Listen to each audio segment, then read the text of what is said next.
In this video, we'll be taking a look at 4 college basketball games happening on February 11th, 2026, and providing you with free team picks and total picks for each one of those games, so 8 picks in total. Welcome back to Cash Out Sports. Let's dive right into it. Oh, and don't forget to subscribe and to click the bell icon to get notified as soon as these videos get released, so that you have more time to plan out your bets as we provide these videos on a daily basis. I can guarantee that you'll have all the important information that you'll need on these 4 college basketball games after fully watching this video.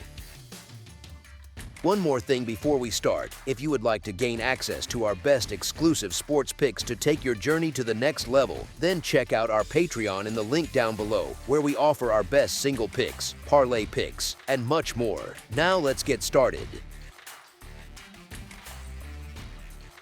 Iowa versus Maryland. This matchup feels like one of those nights where one team shows up with a clear identity and the other is still trying to tape one together on the fly. Iowa rolls into College Park with an 18-5 overall mark and an 8-4 record in conference play, on a 6-game heater in the league and a 3-game road streak that gives them real swagger in someone else's building. Under first-year head coach Ben McCollum, this group is not just winning, it is shaping games on its terms, sitting near the top tier nationally on offense, in that top 15 neighborhood, and comfortably inside the top 50 on defense, while beating opponents by close to 15 points a night and holding them to somewhere around 63 points on roughly 44% shooting. They share the ball, flirting with 16 assists per game. They protect possessions with only about 10 turnovers per night, and that combination of patience and purpose gives them a kind of calm, almost old head presence that you usually see from veteran squads that have already been through some serious battles. The guy steering that energy is senior guard Bennett Sturtz, who is not just the leading voice but also the flamethrower, putting up roughly 26 points per game during this recent surge while staying efficient enough to make it look almost casual at times. He is not doing it in a vacuum either, because the main rotation around him, with names like Tavian Banks, Alvaro Folgueras, Cooper Koch, Cam Magno, and Cale Combs, is intact, active, and settled into its roles, which matters a lot once you start stacking February road trips. The only real health cloud is freshman guard Peyton McCollum,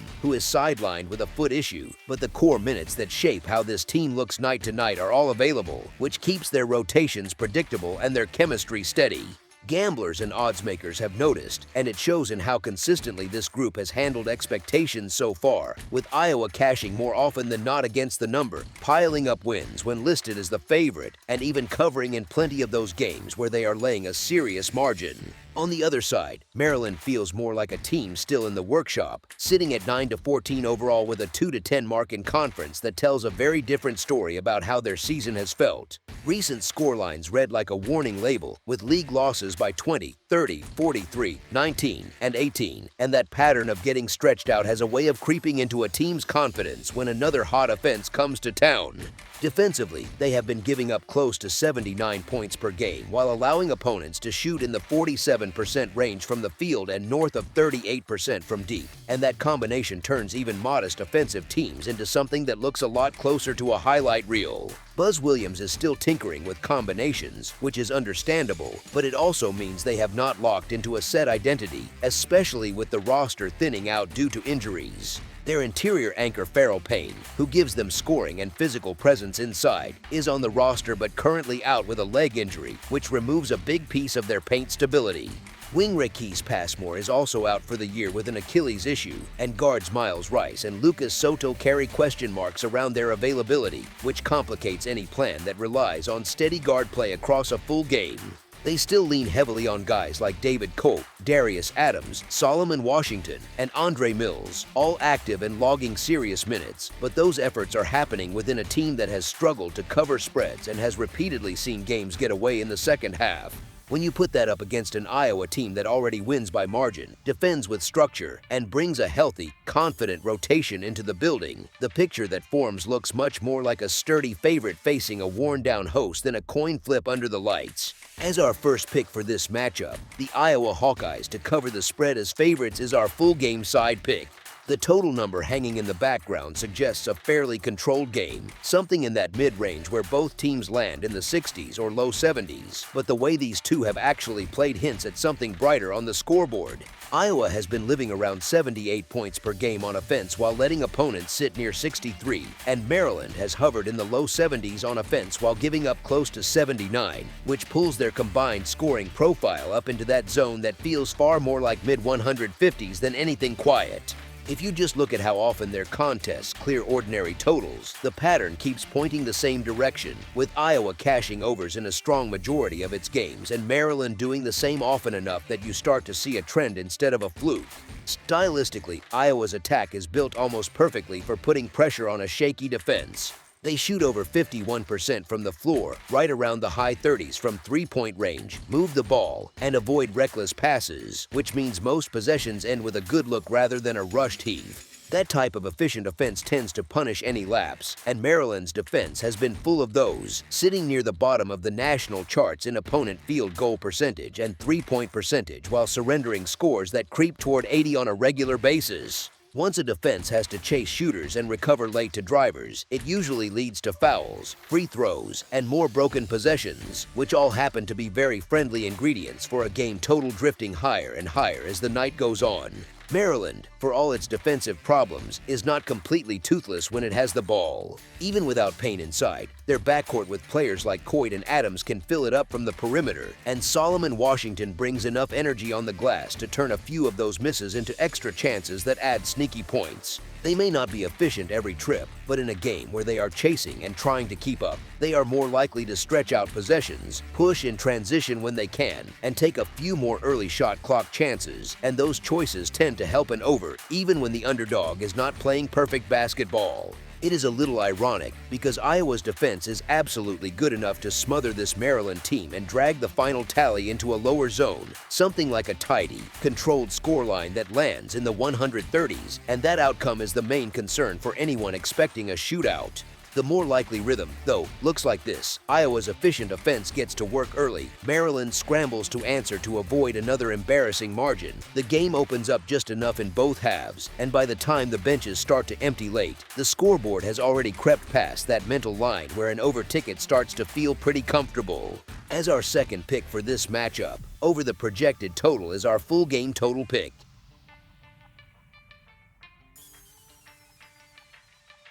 USC versus Ohio State. USC walks into Columbus in mid-February for one of those Big Ten nights that feels bigger than the standings alone. That move into a new league has already given them a bit of a road warrior edge, and this kind of game is exactly where it shows up.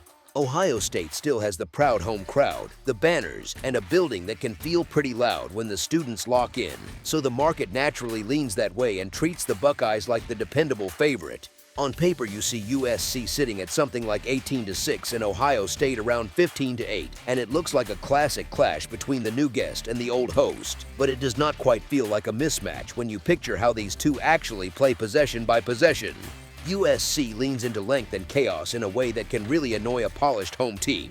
They like to run, they like to poke at passing lanes, they challenge shots at the rim, and when they are not cleaning the glass, they are at least making every catch and finish a little more uncomfortable than it should be. That same energy cuts both ways, because they can be a little loose with the ball and a little wild on the boards, but it also means they thrive in messy stretches where other teams start pressing or getting tight. Ohio State sits on the other side as that smooth, guard-driven outfit that can score in bunches, the kind of offense that feels like it is built more for getting buckets than locking people up.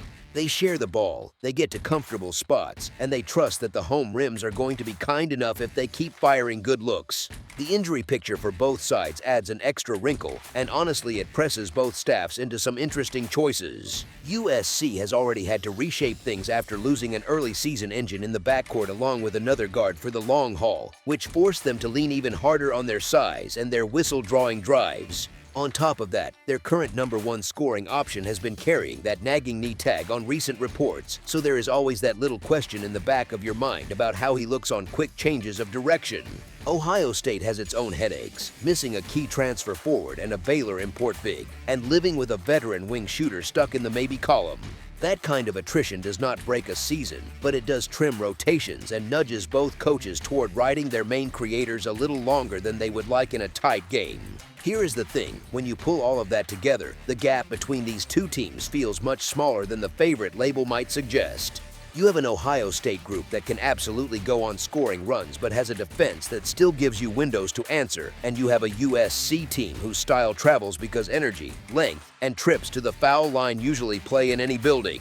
In a game that has bubble flavor all over it, it is easy to imagine this turning into one of those final 4-minute battles where every trip matters, where a late whistle or a loose ball tip decides the story more than any pregame number. If that script holds and the margin lives in that nervous 2 or 3 possession range most of the night, taking the roadside with the cushion makes a lot more emotional and basketball sense than trusting the home team to cruise all the way through. As our first pick for this matchup, the USC Trojans to cover the spread as underdogs is our full game side pick.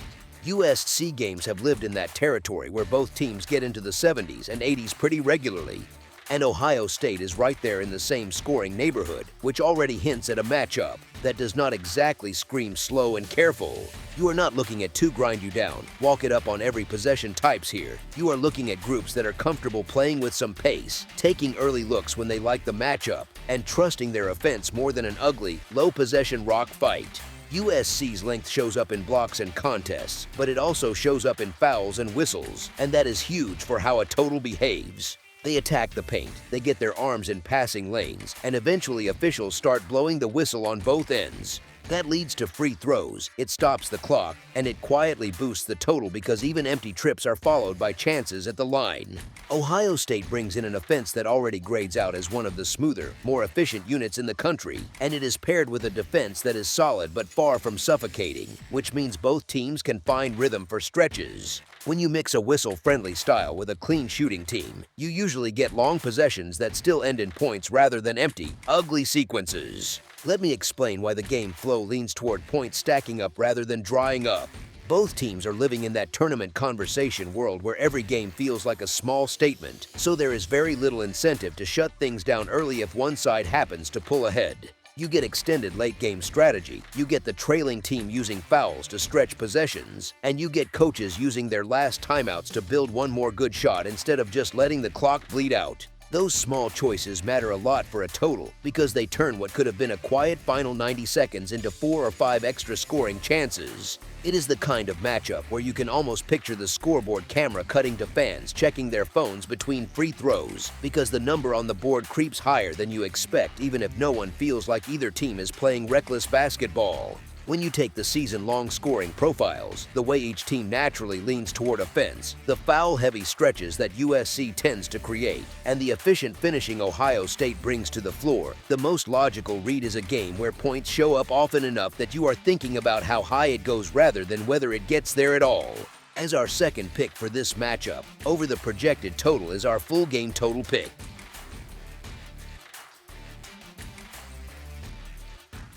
Florida versus Georgia. Athens on a Wednesday night turns into its own little universe, especially when a heavyweight walks into Stegeman with a fresh banner and a target on its back.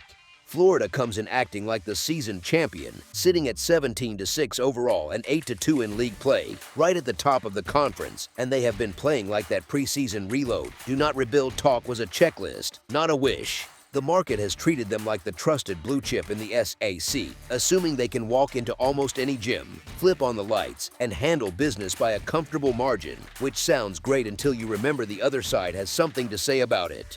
Georgia is not exactly setting up tables for a polite homecoming party here. 17-6 overall, 5-5 in conference play, and 11-3 at home is the kind of profile that tells you they are more stubborn than their underdog label suggests. Stegeman has already seen them knock off a ranked Arkansas team, drag Tennessee into overtime, and turn more than a few nights into glorified track meets where the scoreboard operator gets a workout. They live in that 92 points per game neighborhood, second in the country in raw scoring, and honestly, teams that spend that much time in the 90s at home do not just accept the "you are supposed to lose big here" storyline without a little attitude. There is, of course, the cloud hanging over Georgia that everyone keeps circling back to.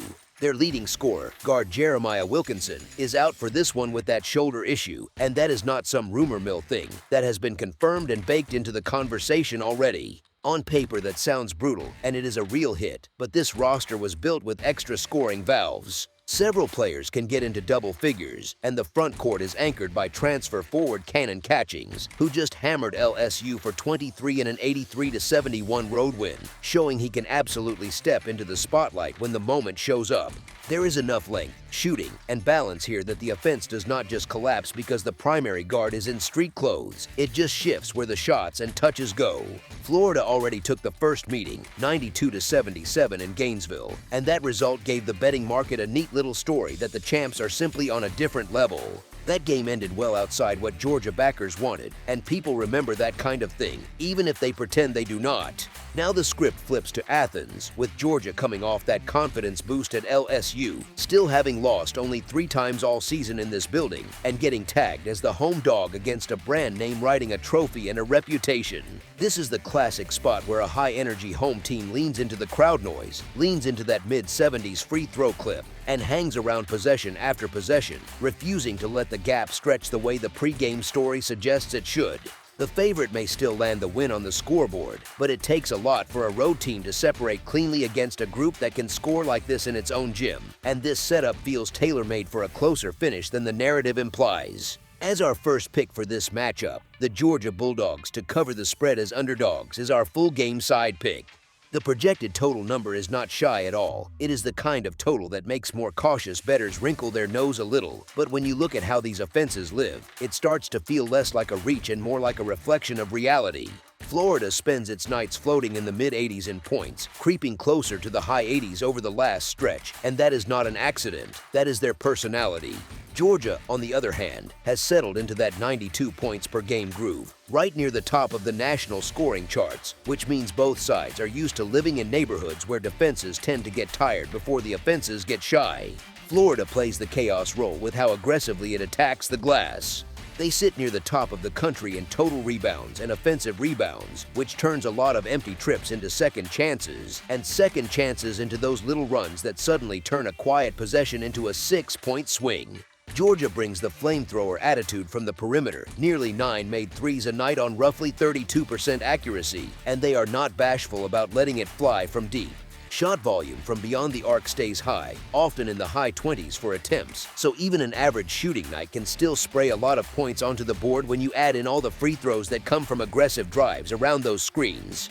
Florida is not exactly allergic to tempo either, often landing in the mid-80s and scoring itself. And while they are not always the most precise three-point shooting team, the volume and pace keep the game tilted toward higher scoring final numbers. On the defensive end, this matchup is more bend and race you back than shut off the water and make you suffer. Florida allows a little more than 71 points per night, which is respectable but not suffocating, and that number has ticked up slightly during their recent stretch of games. Georgia, with that top-tier offense, takes the classic trade, giving up around 77 points per game and sitting deep in the national rankings in scoring defense.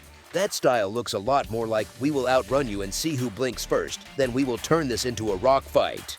Their first meeting finished 92-77, a total of 169 points, and that was in Gainesville with Georgia shooting below its usual standard and still pushing the game into high-scoring territory. The only reason that one did not cash as a clear over everywhere was because the closing total at many books sat extremely high, almost daring people to take it, so the box score looked like a track meet even if some tickets did not. Now that same run-and-gun personality moves into Stegeman, where Georgia just scored 83 at LSU with Catching stepping into a bigger scoring role, and Florida has recent games where it put up 86 on Texas A&M and hit triple digits on Alabama. That kind of recent scoring form suggests both sides are still very comfortable living in the 80s or better when the pace stays loose. Wilkinson being sidelined does trim some natural ceiling for Georgia, and that matters, but it also channels the offense through the rest of a rotation that already averages above 90 points per game, so the pace and the number of shots do not suddenly slow down. The guards and wings who were secondary options yesterday become primary today, and that can actually keep the tempo humming if the coaching staff leans into it. Florida's relentless rebounding still creates extra trips. Georgia's defense still prefers to race back rather than completely choke off possessions, and that combination tends to produce games where the clock feels like it is moving faster than it really is. The only real danger to a high total script is both teams going ice cold at the same time, which can always happen in college hoops, but with these two styles and their recent form, the more natural outcome is that the scoreboard keeps getting tapped all night long. As our second pick for this matchup, Over the projected total is our full game total pick. Virginia Tech versus Clemson. Littlejohn on a weeknight with a hungry conference opponent has a certain feel to it, and this one fits that script nicely. Virginia Tech rolls in at 16-8 overall with a record of 5-6 in league play, still very much in that messy middle of the standings, still trying to build a proper resume. Clemson stands at 20-4 overall and 10-1 in the conference, sitting in the national rankings and carrying itself like a group that knows every home game is both a celebration and an obligation. The first thing that jumps out is how different these two teams look once you zoom out from the box scores and into how they actually live across 40 minutes. Virginia Tech tends to play like that friend who always wants one more possession, one more shot, one more chance to push the pace. They are comfortable scoring, they are comfortable letting you score a bit too, and they lean on rhythm more than brute force. Clemson, on the other hand, behaves more like the adult in the room. The ball rarely feels rushed, possessions are treated almost like assets on a balance sheet, and defensive possessions are where they really show their personality. Clemson's defense does not just look good in a spreadsheet, it feels suffocating when you imagine the game flow. They keep opponents bottled up, hold shooting percentages down, and force you to string together patient, clean possessions over and over. That is tiring for any offense, but for a team like Virginia Tech that thrives on flow and tempo, it can feel like trying to sprint through waist-deep water. You can move, but everything comes a little slower than you want. Add in the details that do not show up in a single clip but matter across a full game. Clemson protects the ball, which means fewer cheap runouts for Virginia Tech. They rebound well enough that second chances tend to belong to the guys in orange in this building. They get to the line and convert at a respectable rate, which turns physical defense into scoreboard pressure on the opponent. Those little edges stack up, especially at home, where routine possessions for Clemson start to look like stress tests for whoever walks in. Virginia Tech's profile shifts quite a bit when they leave Blacksburg. The scoring drops, the comfort level dips, and those fun, loose home games tighten up when the crowd and the rims belong to someone else. Their defense, which already gives up its fair share of good looks, does not suddenly harden on the road. If anything, the cracks become a bit more obvious when communication has to cut through a hostile gym and tired legs. Clemson, meanwhile, has turned Littlejohn into a kind of laboratory for what they want to be. Recent home results show them winning by comfortable margins, and even on that long trip through Stanford and Cal, they came back with the swagger of a team that found something that works and plans to keep using it. They already know they can grind out wins away from home, so when they return to their own floor, the expectation inside that locker room is not simply to win, it is to control the terms of the game. That mindset matters when you are looking at how likely a favorite is to separate late. There is always the chance that Virginia Tech's shot-making turns this into a tighter contest than the numbers suggest. They have enough offensive talent and enough confidence to catch fire for stretches. But those runs still have to survive Clemson's defensive structure, Clemson's crowd, and Clemson's ability to respond with their own efficient possessions. When you put all of that together, from the contrasting defensive identities to the home and road splits and the way Clemson has been carrying itself as a top conference team, the scales tilt in a pretty clear direction when you ask which side is more likely to finish in front of the number by the final horn. As our first pick for this matchup, the Clemson Tigers to cover the spread as favorites is our full game side pick. Historically, these two programs have played some slower, grindy games against each other, the kind you barely remember except for the final score sitting in the low 60s for both teams. That history still exists, it just does not fully match what these current versions of Virginia Tech and Clemson want to be on offense. Virginia Tech's season has looked like a highlight reel stitched together with a shrug on defense. They score a lot, give up a lot, and end up with game totals that feel more like modern NBA box scores than old-school Atlantic Coast Conference slugfests. They are comfortable playing in the 70s and 80s, both for and against, and they often pull opponents along for the ride whether those opponents like it or not. If you have checked their results lately, you know that quiet nights are the exception, not the rule. Clemson's reputation leans defensive, but the actual scores tell a more layered story. At home, they have been putting up big numbers, routinely landing in that range where you glance at the final and think, that must have been fun to watch. They score efficiently, they shoot it well enough from the perimeter, and when they smell a matchup they can exploit, they keep leaning into it. The defense trims what opponents want to do, but it does not turn games into rock fights, especially when the opponent is willing to run possessions at a healthy clip. Pace becomes the hinge here. Virginia Tech prefers a game with frequent trips, quick actions, and enough possessions for their offense to find its rhythm even against a good defense. Clemson may slow things slightly, but they are not married to a crawl. They are more concerned with control than with playing at a glacial tempo. So you get this interesting mix, a team that wants to step on the gas against a team that prefers structure instead of pure speed. Often, those matchups land in a middle ground where the tempo is still high enough for scoring to pile up as long as the shooting is not ice cold. The defensive weakness most likely to crack is on the Virginia Tech side. Their numbers all season have suggested that opponents can get clean looks, especially if those opponents execute their sets and do not waste possessions with sloppy turnovers. Clemson is exactly that type of team at home. They will work the ball, punish mismatches, and keep pressing a matchup that works, whether that is pounding the paint, attacking closeouts, or living at the foul line. Every time they do that successfully, a game like this edges toward a higher combined score. There is also that familiar late-game script that shows up in so many college contests. If one team is trailing by a few possessions in the final minutes, they start stopping the clock, extending the game, and turning the last 90 seconds into a mini free throw contest. Those possessions count the same in the box score, and they often push a game that was already trending upward into a final sum that looks a little inflated compared to the feel of the first half. With an offense as lively as Virginia Tech's and an efficient home team on the other side, that kind of finish is very much on the table. When you add it all up, you get one team that lives in high-scoring environments almost by habit and another that quietly plays higher-scoring games at home than its reputation suggests. The clash of styles does not point toward a frozen scoreboard. It points toward enough made shots, enough trips to the line, and enough possessions for the combined total to climb past what a modest expectation would project. As our second pick for this matchup, over the projected total is our full game total pick. That's all for now, so if you have any other games you would like reviewed, then leave a comment down below with the game you would like analyzed, subscribe to our channel, leave a like on this video, and we'll get to it as soon as we possibly can. We would also love to hear your opinion on the picks presented to you in this video, whether you agree or disagree with them, so leave a comment down below and do let us know.